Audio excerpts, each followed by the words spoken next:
fuente de radiación hace unos años dentro de uno de los 3 o 4 accidentes radioactivos que han habido en Costa Rica. Y entonces una fuente de esta de medir las tuberías rotas, que son fuentes alfas, y la dejó, un chaval la encontró, la puso en el asiento y se la llevó todo el asiento desde allá, desde Guapiles hasta San José, espacio de 2 horas ahí a la par. Después la dejó ahí en la casa, en el carro, y al día siguiente amaneció con toda la pierna roja quemada, y después a los días comenzó a ulcerarse y a hacérsele una necrosis en el muslo. ¿Qué pasó con eso?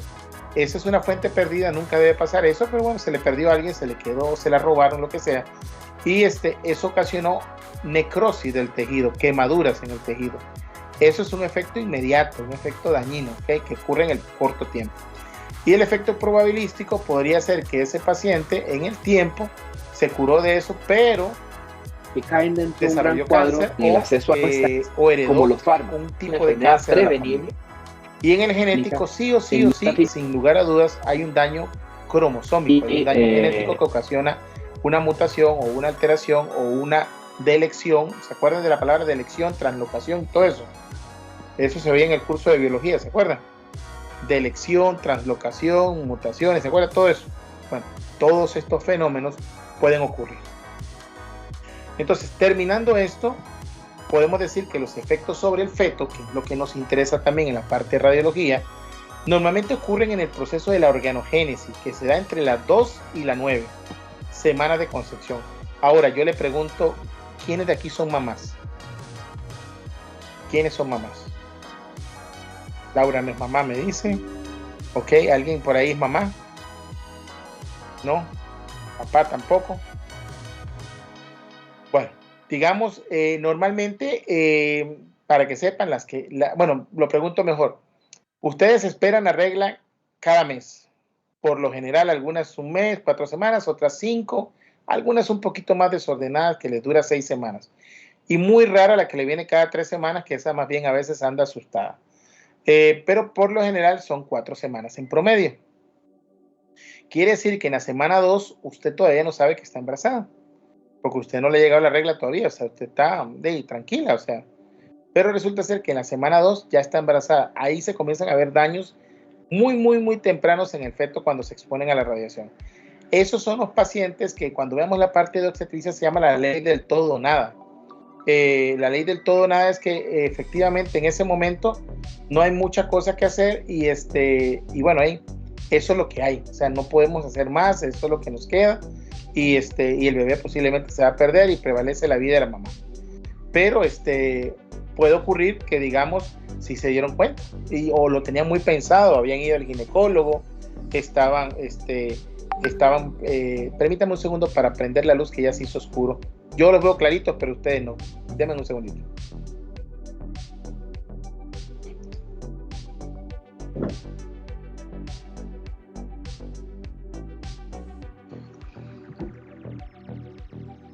Y ahora sí, es que me gusta mucho, digamos, ver un poco así hacia afuera ese paisaje, pero digamos, a veces la luz, ¿cómo se llama? Es necesaria y se ve un poquito feo, entonces para efecto de respeto a ustedes, pues mejor prendíamos la luz.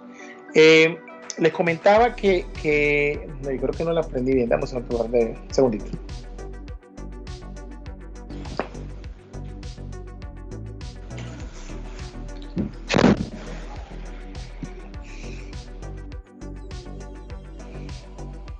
Creo que ahora se ve un poco mejor. Bueno, les comentaba que normalmente los efectos de la radiación pueden afectar a los individuos en la etapa muy temprana. Entonces, de la semana 2 a la 9 es cuando se da la organogénesis. ¿Qué era la organogénesis? ¿Se acuerdan de las clases de embriología? Embriología. Formación de Creo órganos. que es como el tercer cuatrimestre. ¿Qué es la organogénesis? Ya pasaron pruebas de grado. La formación de órganos. La formación de órganos. Entonces, es el momento más crítico donde se detiene formación de corazón, de cerebro, de tracto gastrointestinal, que no hay formación el uraco no involuciona y no se convierte en vejiga, los riñones no ¿se acuerdan de las células metanéficas y parametanéficas, los conductos de Wolf? ¿Se acuerdan todo eso? Era chivo, era muy bonito, ¿se acuerdan o no? Bueno, entonces todo eso se puede detener, ¿ok? Entonces, al detenerse eso, ocasiona que posteriormente no se dé el desarrollo del niño y obviamente puede morir. O con una malformación muy marcada. Puede causar, como les digo, anormalidades congénitas, muerte o inclusive en las dosis bajas, en estas edades de gestación, retraso mental en los pacientes. Que eso es terrible, porque son chiquitos que nacen ya, digamos, con su carencia mental espantosa. Vamos a entrar entonces a hablar de radiología, y en la radiología vamos a poner esto, llévenselo de un pantallazo, se lo aprenden, se lo graban, esto en el disco duro les tiene que quedar, nunca se le puede olvidar, se aplica para radiología, para TAC, se usa para mamografía, para todo lo que tenga que ver con radiaciones, ¿ok? Fluoroscopía, angiografía, todo lo que tenga que ver con radiaciones ionizantes. Hay 5 densidades básicas en radiología, que son la densidad agua, grasa, de tejidos blandos o líquido, que también se le conoce como líquido, el calcio o la densidad metálica. La densidad metálica es el extremo, igual que el calcio, y el aire es el otro extremo, que es el negro que vamos a ver. Y esta foto, que la encuentran inclusive en internet o en algunos libros, esta es de un libro, pero está en internet también, la pueden visualizar y aprenderse qué cosa es cada quien. O sea, la densidad metálica es blanco, blanco, blanco, blanco. Y la cálcica es blanca, pero no tan blanca, por decirlo así. El agua la densidad agua o líquida es más tenue. La grasa se ve así como un gris pálido. Y la densidad aire siempre es negro, ¿ok? Entonces, vamos a usar terminología. Ahorita se los presento así, pero después vamos a usar terminología radiológica. Y estamos hablando de radiolúcido o radiopaco. ¿Qué es radiolúcido? Radiolúcido es esto, que se vea negro. Y radiopaco, que se vea blanco. ¿Ok? Cuando hablamos de una radioopacidad, ¿ok? Y una radiolucidez, siguen siendo lo mismo, ¿ok? Solamente que el concepto es lúcido o opaco. Radiolúcido, radiopaco, radiolucidez o radioopacidad. Cuando hablamos de protección radiológica, esto es fundamental, no solamente para el radiólogo, para el técnico, para el paciente, sino para el personal ocupacionalmente expuesto, que somos nosotros, y el no ocupacionalmente expuesto, que son ustedes. Vemos que la cola de pescado, que es el personal en este no caso vendría siendo ocupacionalmente expuesto, secretarias, asistentes de pacientes, internos, médicos especialistas o médicos residentes o médicos generales que trabajen en llevar y traer un paciente, por ejemplo, que no tienen la necesidad y que no tienen por qué estarse exponiendo a las radiaciones ionizantes. Entonces, bajo ese concepto, tenemos que ver dos cosas elementales. Uno, digamos, lo que es un segundito.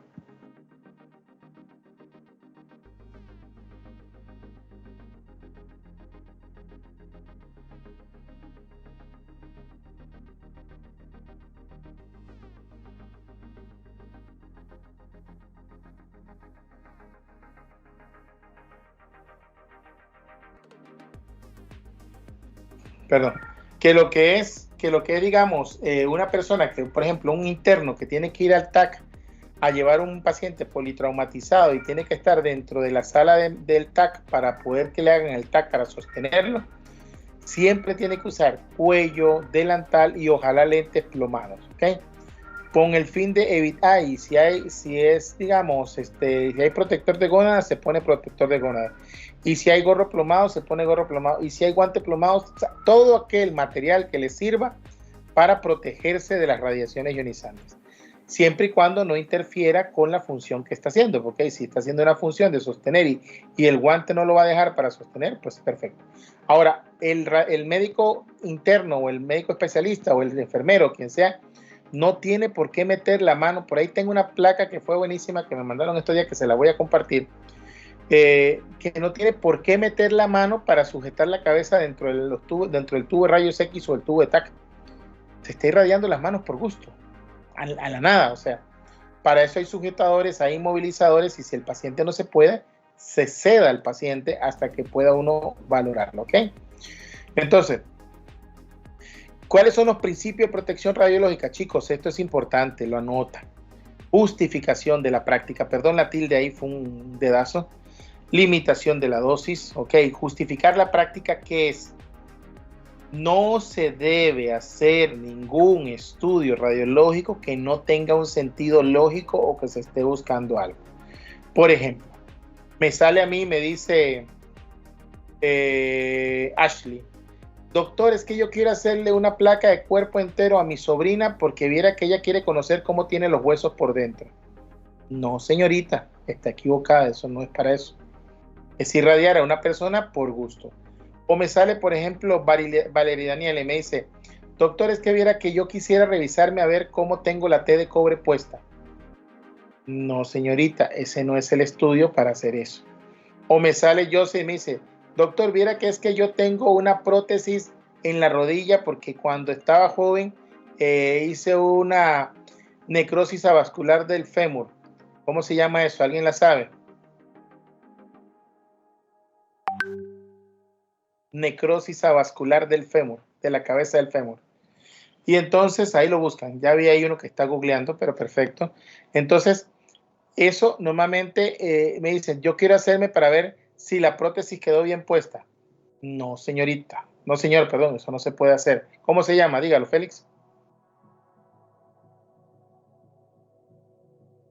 ¿Cómo se llama? Profe, ¿qué dice que se llama Legg-Calvé-Partés?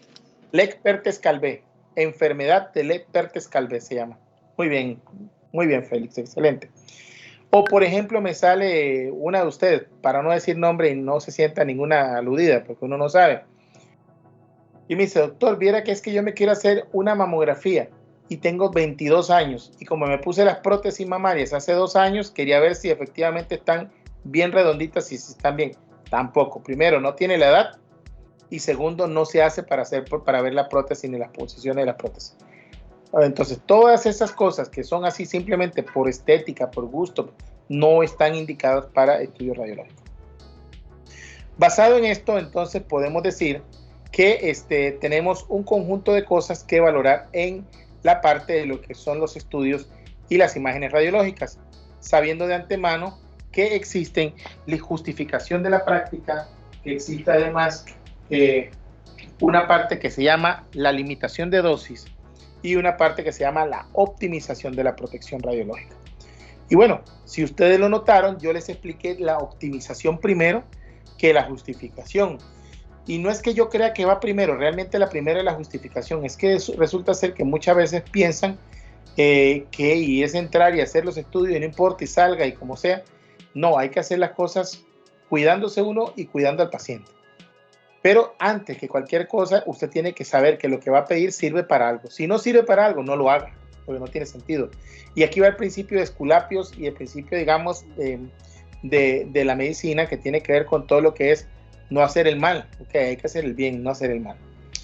Y viene la limitación de dosis, que realmente es el segundo en orden, va justificación primero, limitación y optimización al final, que es todo lo que tiene que ver con protección del personal y de los pacientes y de la población. Y la limitación de dosis es que un paciente no tiene límite de dosis. Si es necesario el estudio, se hace todo lo que sea necesario. Obviamente hay topes de radiación ya, por ejemplo, en radioterapia, que uno sabe que no da más de 70 grays, por ejemplo, o medicina nuclear, por ejemplo, que uno sabe que no da más de 1 curie en terapias, o por ejemplo, bueno, se pueden dar más, pero bajo ciertos criterios, porque ya se sabe que va a ser aplasia medular o va a ser un daño medular irreversible, o se buscan factores de proliferación de colonias para poder que eso pues se frene un poco. Y en el caso de radiología no se llega tanto, sin embargo las dosis de angiografías y de los fluoroscopios sí llegan a ser altas, y hay gente que casi que le mandan un colon por enema por semana. Eso no los va a curar de la colitis que tienen. Entonces, pero sí es importante saber que toda dosis que recibe un paciente es acumulativa. Yo hago una pregunta y se la voy a hacer a Camila. Camila, préndame la cámara, un segundito. ¿Ok? Camila, vea, ¿usted va a la playa todos los años? No, ojalá. No, no va a la playa todos los años. Ok. ¿De qué lado era usted? Santo Domingo. De Heredia. Le queda para los dos lados casi la mitad. O si se va para Limón, como la mitad. Y para el lado de Punta Arenas, para la mitad. Pero bueno, digamos que usted vaya a la playa ocasionalmente. La radiación que usted tomó ahí, que se hizo un bronceado salvaje, así, así tipo casi Hawaiian Tropic. Caramelo Tentación. Caramelo Tentación, ok, perfecto. Caramelo Tentación. Esa radiación es acumulativa. Lo que usted recibió ahorita no lo va a borrar nunca de su memoria genética. Lo que recibe dentro de una semana más no lo borra nunca, entonces se va acumulando. Entonces, si recibió 0.5 milisieverts de tasa de dosis, a los 2 años que subió otro 0.5, ya tiene ya tiene un punto, ¿ok? Tiene un ciber, y ahí va sumando sucesivamente. Lo que pasa es que la célula tiene lo que le explicamos, la capacidad de reparar. Entonces, aunque acumula en la memoria, el daño no es tan marcado. Pero si ustedes ven y hacen, hay unos escáneres ahora que tienen que ver para la piel, que lo usan los dermatólogos, bueno, la que se vaya a ser dermatóloga, que son unos escáneres de temperatura y unos escáneres de contraste de luces. Yo personalmente conozco algunas cosas básicas, pero no es mi campo, no lo puedo detallar con mucha cosa. Pero esos escáneres te permiten ver las manchas solares que te ganas en la cara o que te ganas en el cuerpo, e inclusive los de bronceado en zonas más íntimas, que también hay gente que usa estos bronceadores sintéticos que son de... Un segundito, ya casi sigo, un segundito.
Perdonen, chicos, es que me entró una llamada al mismo tiempo.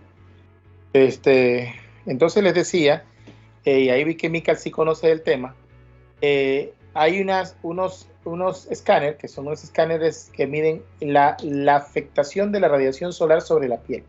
Inclusive te dicen el daño y el deterioro de la piel, o sea, el envejecimiento, y a los que les gusta esto del anti-aging y todo este montón de cosas de estética, y bueno, yo ahí he estado un poquito, a veces me piden que haga ultrasonidos de estética, entonces a veces hago un par de cosillas para valorar, digamos, yo hago un poquillo de todo, pero digamos, dentro de todas las cosas me da risa porque esto es una moda hoy en día que no se aleja la realidad en cuanto al envejecimiento por la radiación solar. Entonces, bueno, ya que Mika algo conoce, ahí después, más adelante, podemos entrar en una conversación con más tiempo, ¿está bien? Entonces, pero para que sepas, Camila, la radiación no la eliminas. O sea, usted tiene ese caramelo tentación full del verano, pero ese caramelo tentación ahorita que eres una chica joven es espectacular, pero eso se va acumulando. Entonces, la mujer muy blanca, ¿se acuerdan que hay una escala de pieles? No sé si eso lo conocían.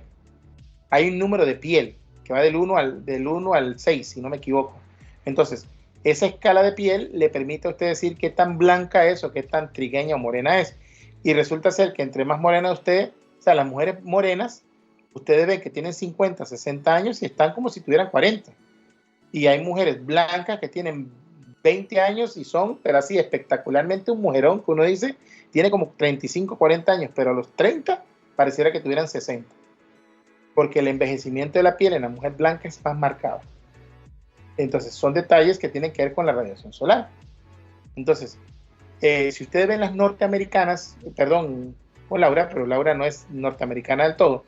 Entonces, digamos con las sajonas, vamos a hablar de los sajones arriba, en Inglaterra, y hablemos de los nórdicos. La mujer nórdica joven es una cosa que usted la ve y es súper linda, jovencita. Pero cuando sobrepasa por ahí del rango de los 35 años, el envejecimiento es muy marcado. y casi que todas.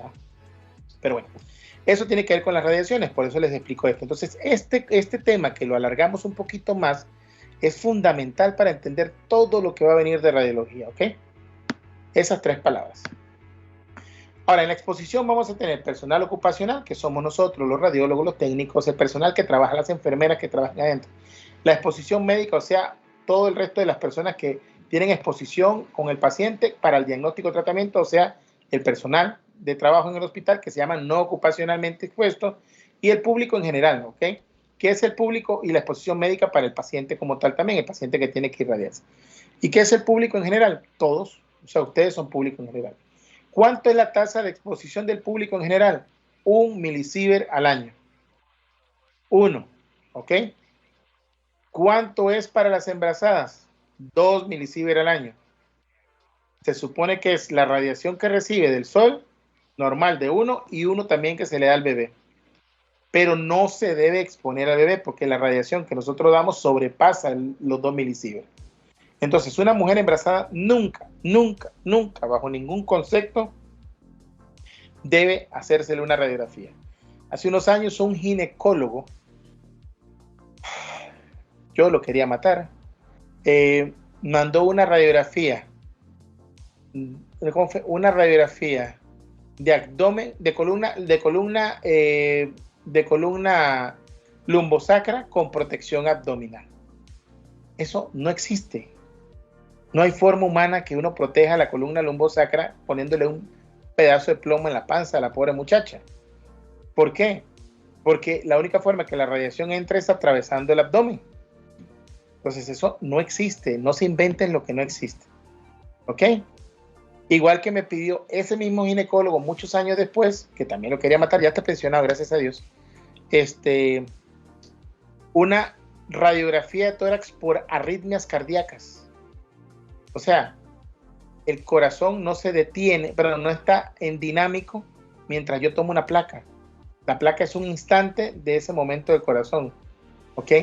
Si uno quiere ver el corazón latiendo, muchas opciones. Una, un angiotac de corazón, una resonancia de corazón, un ecocardiograma que no tiene radiación o un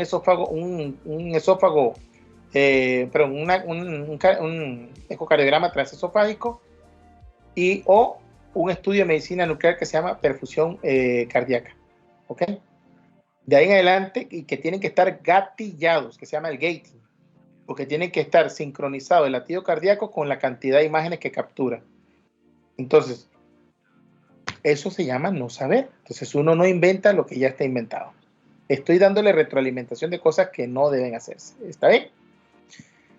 Bueno, ya sabemos que 2 la mujer, 1 el público y 20 el personal ocupacionalmente expuesto por cada año. 50 a los 5 años, ¿ok? Digo, 100 a los 5 años. Entonces, ¿qué tenemos que cuidar en lo que es radiaciones ionizantes, en lo que es protección radiológica? Distancia, blindaje y tiempo. El estudio tiene que ser, obviamente, a la distancia que corresponde para uno irradiarse lo menos posible. Cada metro que uno se separe es el cuadrado inverso de lo que es. O sea, si yo tengo 1 metro del paciente y el paciente le irradiara, yo me irradié la mitad. Voy un segundo, Fabio. Pero si tengo 2 metros, me irradié 1/4. Si tengo 3 metros, me irradié un 25avo, perdón, un 12.5%. Y así conforme me voy alejando. Porque la radiación va disminuyendo conforme se hace la distancia. El blindaje. ¿Qué es el blindaje? Ponerle los blindajes correspondientes entre la persona y el paciente para poder no irradiarse. Y el tiempo, hacerlo lo más rápido posible para que no se irradie uno más de la cuenta. Dígame, Fabio. Lo que es que no recuerdo si esta gente tomaba algún tipo de medicamento profiláctico o algo para la radiación. No.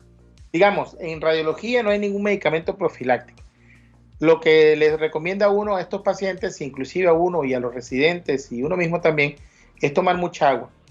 ¿Por qué? ¿Qué pasa cuando la radiación atraviesa el ADN? ¿Qué se produce?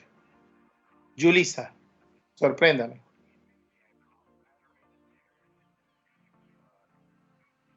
Yulisa, se fue. Lo digo. ¿Cómo? ¿Alguna destrucción Sí, pero ¿cuál? en el ADN? Sí, pero ¿qué genera esa destrucción? Eso ¿Cómo? estuvo muy de moda en los últimos meses y años, y eso también es parte de la moda del anti-aging, ¿sí o no, Michael? Que ya hablaba usted como Lo de media. los radicales libres. Eso, muy bien, Laura, excelente, radicales libres. Tiene que ver con los radicales libres. ¿Y qué cosa estabiliza los radicales libres? Lo más sencillo, barato, que gracias a Dios todavía Antioxidantes, ¿no? ¿Cómo? Antioxidantes. Sí, excelente, los antioxidantes, pero más barato que los antioxidantes. Depende del país, pero por lo general es barato. O por lo general se consigue sin necesidad de mucha cosa. El agua, chicos. El agua. El agua neutraliza los radicales libres. Entonces, hidratando bastante al paciente, hay neutralización, obviamente los antioxidantes. A Mika, al que le gusta la estética, por ahí estaba viendo una estética muy bonita el otro día que andaba por allá viendo a mi madre, ahí cerca de Parque Omar, ahí por Villa Israel, hay una cuestión de un centro estético, me pareció muy vacilón. Yo nunca lo había visto, entonces me llamó la atención ahí, entonces estaba interesante. Es un lugar en la ciudad de Panamá, en la zona, digamos, intermedia alta, no tan alta, es intermedia alta de Panamá. Entonces yo andaba en carro y lo vi ahí, me llamó mucho la atención. La otra cosa es la vitamina C y todos los antioxidantes que se puedan agregar. Por eso la moda del anti-aging ahora es poner vitamina C en muchas cosas. Bueno, no hace daño, pero hay cosas que tiene uno dudas desde el punto de vista médico qué tanto realmente hace. Lo que sí se sabe es que actúa a nivel de todo lo que tiene que ver con los citocromos y todo lo que es la parte de la estabilización de membranas y otro montón de cosillas ahí que sí regeneran. Y que bueno, tiene que ver con el citocromo P450 también, tiene que ver con el complemento C3. Bueno, tiene varias cosillas ahí desde el punto de vista inmunológico que puede que funcione. Bueno, entonces, regresando al tema, esto desde el operador y desde el paciente, pues la protección radiológica siempre ha sido, pues, cuidar al paciente con la dosis que se le da, la vigilancia de los trabajadores, los programas de investigación médica también, que no se abusen de ellos, obviamente, y tiene que ver sobre todo con los procedimientos médicos, pues legales también. Un procedimiento médico legal que se aplique la radiación, que no se debe abusar. ¿Cuál creen ustedes que es? Médico legal. En el que se usa las radiaciones para hacer un procedimiento médico legal.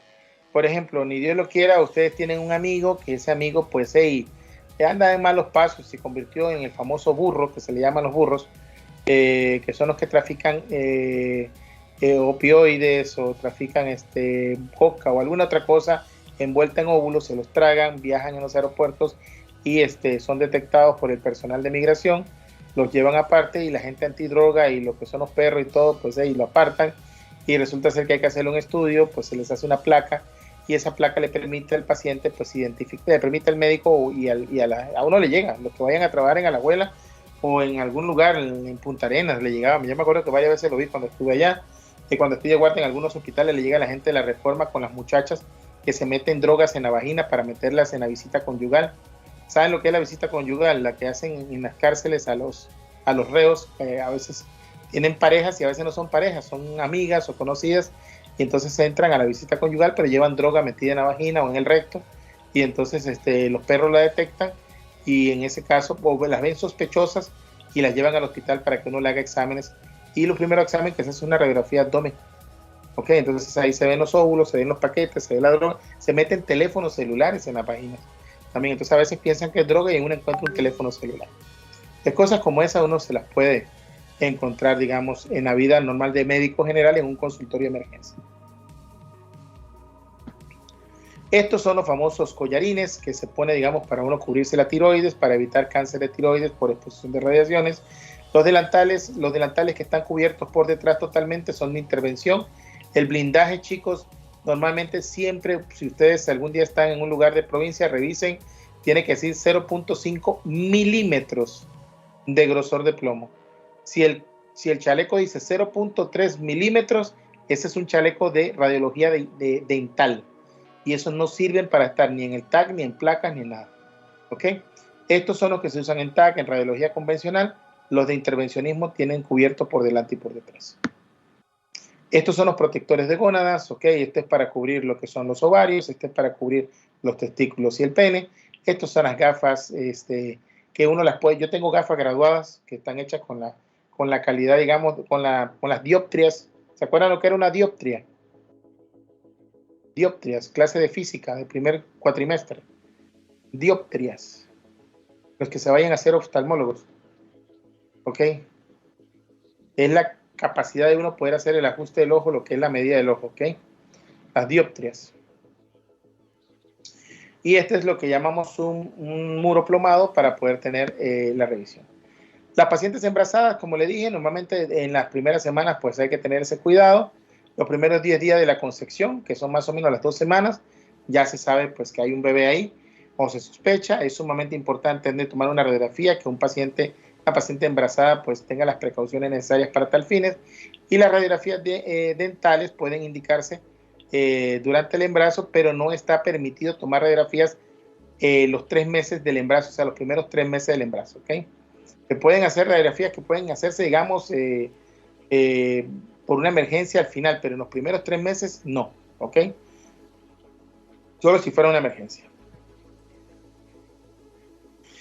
Todo lo que son las introducciones, las modalidades de imágenes, pues tenemos que tener claro que pasan por un proceso que nosotros pues tenemos que considerar, y es que normalmente existen equipos de radiología convencional como esto. Este es un Potter Bookie cuando entra en un servicio de radiología. Este es un Siemens.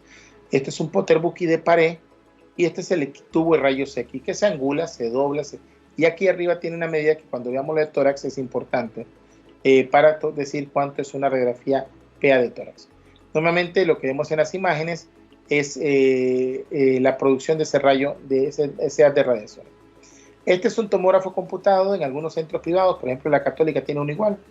Radioterapia del México tiene uno igual. Radioterapia del San Juan tiene uno igual.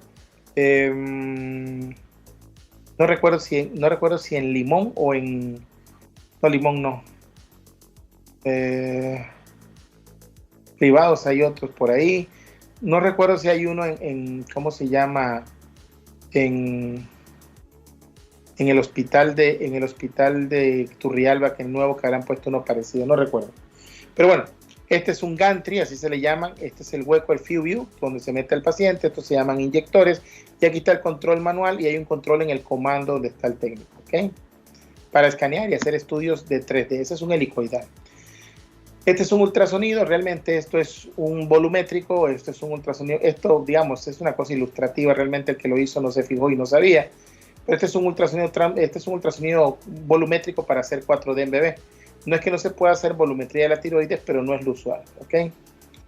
La radiación, en el ultrasonido no tiene radiación, igual que la resonancia magnética. Los demás estudios, incluyendo la densitometría, tienen radiación. ¿Okay? La resonancia magnética igual tiene un gantry. ¿Okay? Aquí está un magneto dentro de esto, y por medio de electricidad y por un campo, por un gas que normalmente es helio, se produce un campo electromagnético, y eso es lo que permite hacer estudios de resonancia magnética, que son el gold estándar de muchas de las patologías que vamos a ver en adelante, pero que además de eso permite hacer estudios inclusive funcionales dentro de lo que son los estudios de las imágenes radiológicas. Perdón. Esto que están viendo aquí es una fluoroscopía con un estudio dinámico en el que observan ahí en la deglución de medio de contraste. Eso es bario, para ver si hay una patología en una deglución, ya sea en el esófago, en la tráquea, en el esófago, si hay coordinación cricofaringea, si hay paso a la tráquea, o si el paso es adecuado hacia el estómago, y verificar si hay alguna patología, que vamos a ver un montón. ¿Okay? Y básicamente se hace en forma digital hoy en día, pero también puede ser por placas. ¿Okay? Y permite ver todo lo que es el tracto gastrointestinal. Aclaro que hay fluoroscopía de otras partes del cuerpo, no solamente del tracto gastrointestinal. También hay de histerosalpingografías, por ejemplo, del útero. También hay, por ejemplo, del pene, por ejemplo, cuando unas uretrografías en el pene, o cuando hacen cistografías en la vejiga de hombres y mujeres, o cuando puede hacer un pielograma inclusive. O sea, hay muchas cosas que se pueden hacer. La mamografía que está indicada en Costa Rica era hasta 40 años, hoy en día quieren cambiar la norma a los 45.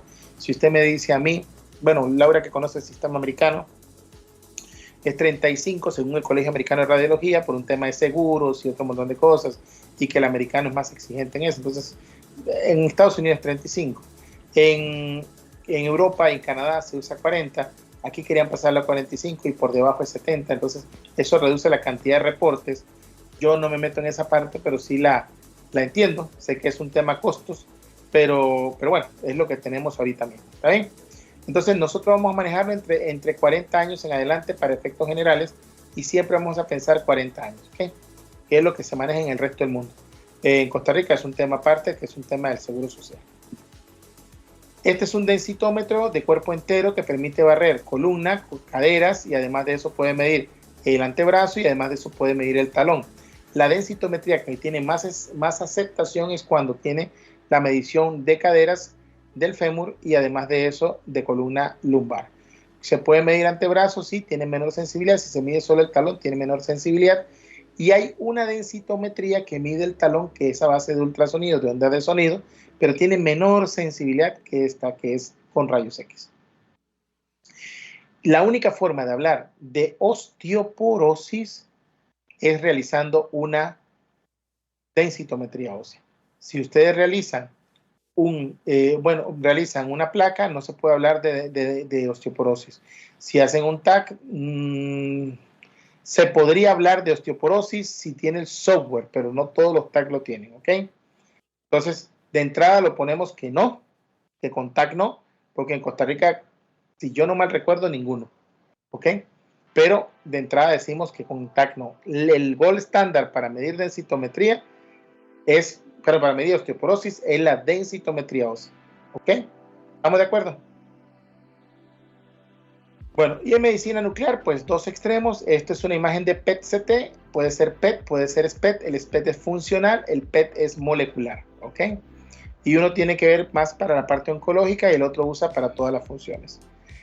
Y la radiología intervencionista, que es lo que tiene que ver con el uso de todas las técnicas que hemos visto, a través de la cual no solamente se hace el diagnóstico por medio de catéteres, por medio de punciones, por medio de biopsias, por medio de agujas, por medio de guías, sino también se hace la terapia a través de estas técnicas, ¿ok? Entonces lo que uno busca es minimizar la probabilidad de afectación del paciente. ¿A través de qué? A través de técnicas de intervencionismo radiológico. Esto tómenle un pantallazo, no me voy a detener, se lo aprenden. ¿Por qué? Porque esto es terminología. Y la terminología es fundamental para poder entender cualquier cosa. ¿Está bien? Y eso le va a servir para la lectura de reportes y entender el reporte cuando lo vean. Y bueno, aquí finalizo yo esta parte hoy. Espero que haya quedado claro. Si tienen alguna duda o pregunta, quedo abierto a las preguntas. Un segundo para entonces darle paso a los que van a presentar.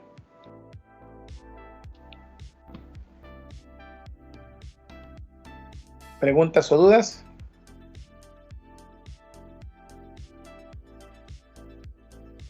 De mi parte no, doctor. Gracias. ¿No? ¿Todos claros?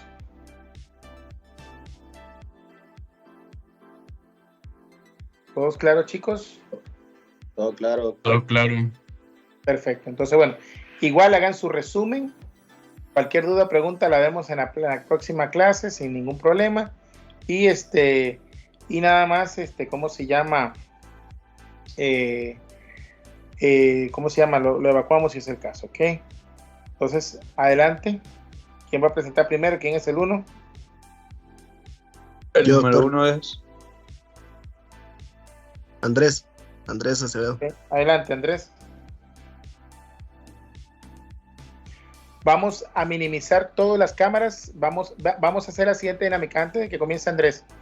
Por factor de tiempo, todos van a presentar corridos y si hay alguna duda al final de las 4 presentaciones, anotan la duda y la discutimos. Y si yo tuviera alguna cosa que agregar, se las agrego. ¿Está bien? Entonces, para efecto de poder hacer un poquito más dinámica la cuestión. Entonces, para no detener alguno, el que termina, enseguida sigue el 2, enseguida sigue el 3 y el 4. Ya todos saben el orden que tiene. ¿Ok? Si estamos así, entonces apagamos cámaras para que podamos escuchar todos y ver todos con calma. Por favor, todos presten atención porque es importante y recuerden que todas las clases, todas las presentaciones entran en evaluación. ¿Ok? Yo puedo preguntar de cualquiera. ¿Ok? No necesariamente todas, pero de cualquiera puedo preguntar. Gracias. Adelante. Bueno, muy buenas tardes. Mi tema es radiología convencional y digital. Mi nombre es Andrés Acevedo. Me voy a quitar para darte chance a que puedas proyectar. Ya me quité. Ok. Bueno, todo va a empezar con este personaje que nació en 1845 y murió en 1923. Su nombre es William. El apellido no sé cómo pronunciarlo muy bien, pero es como Röntgen, o no sé si estará bien. Röntgen. Él descubrió los rayos X, que originaron una nueva especialidad médica, la cual se ha diversificado hasta nuestros días y que ha transformado la práctica médica. Él nació en Alemania en 1845. Esto es un tubo de rayos catodóticos o tubo de Crookes. William, al ser cautivado por el trabajo de otros investigadores, decidió repetir el mismo experimento. Hasta ese momento no se daba a conocer su exacta naturaleza. Los rayos catodóticos son una corriente de electrones que viajan en el interior del tubo, generando un vacío desde el cátodo y el ánodo, al hacer circular corriente de alto voltaje entre ellos. Estos electrones son visibles luego de que chocan con el recubrimiento interno del fluorescente del tubo.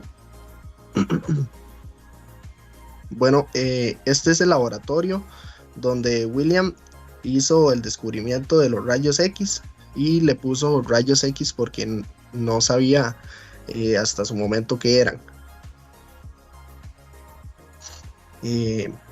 Luego de este inesperado hallazgo, se dedicó a investigar estos singulares rayos que los denominó los rayos X, como ya dijimos, y posteriormente descubrió que no atravesaban el metal, sino que ennegrecían las placas fotográficas y que podía hacer impresiones de cosas densas, incluso de los huesos, originando las radiografías. La primera radiografía fue realizada el 22 de diciembre de 1895, obteniendo la clásica imagen de la mano izquierda de su esposa, Ana Berta Ludwig.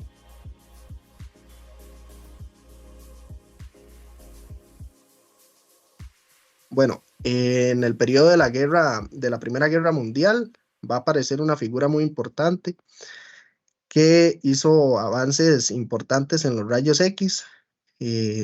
Va a ser dado por Marie Curie, que desarrolló la utilización de equipos portátiles de rayos X que eran de utilidad para visualización de estructuras óseas y localización de fragmentos de bala. Este es el sistema portátil que se utilizaba por Marie Curie y hasta los años 30.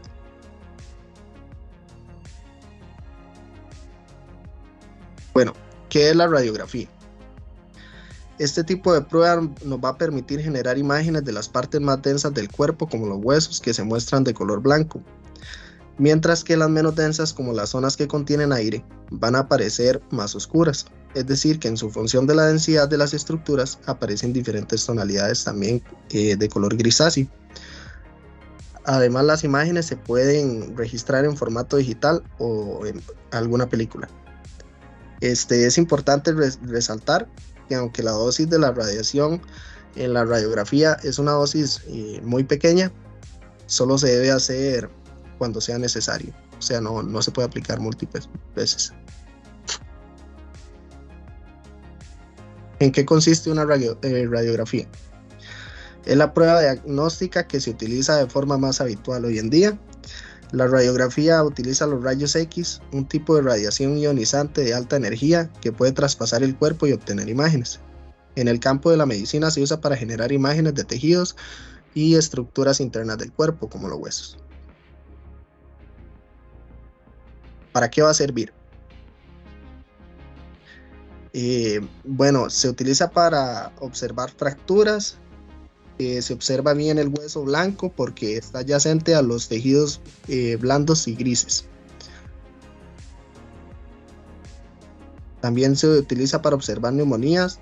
El exudado inflamatorio que llena los pulmones se va a observar bien porque contrasta con los espacios de aire adyacente que son más radiculados.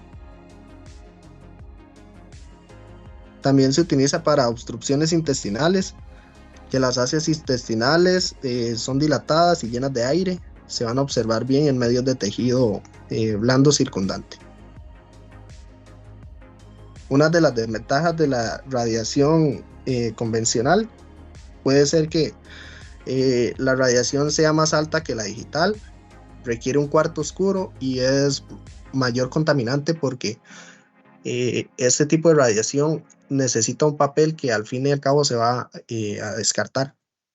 Y también para que sea una buena imagen tiene que haber una cantidad correcta de radiación, si no va a generar una imagen muy penetrada o poco penetrada. Las ventajas de la radiación convencional: por ser una tecnología muy estable, la radiografía convencional puede realizarse con aparatos más económicos y simples, sin la necesidad de conocimientos especializados para el proceso.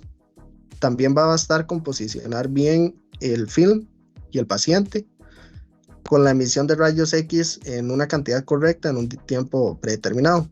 Por esta razón, ya en centros de salud consiguen realizar ya los exámenes y aumentando el acceso a la población.